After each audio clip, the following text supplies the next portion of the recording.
Hello everyone, today I would like to show you how to enable personal hotspot on iPhone using BSNL network. Let's have a look. First, open Settings app on your iPhone.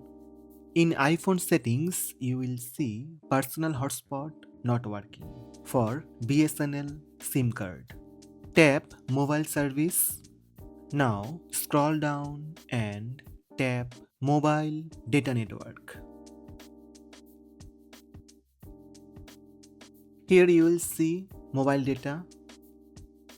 Under mobile data, tap APN, type BSNL Net. Now scroll down and find out personal hotspot. Tap APN and type BSNL Net.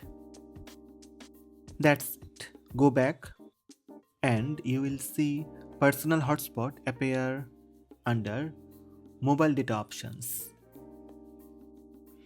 Go back and tap personal hotspot under settings.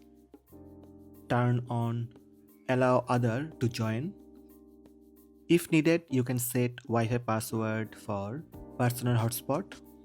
Now take your other phone to connect your BSNL network using personal hotspot. So these are the steps to enable personal hotspot on iPhone using BSNL network. Hope this video help you. Please subscribe my channel by tap subscribe button. Also tap the bell icon to receive notifications about all new videos.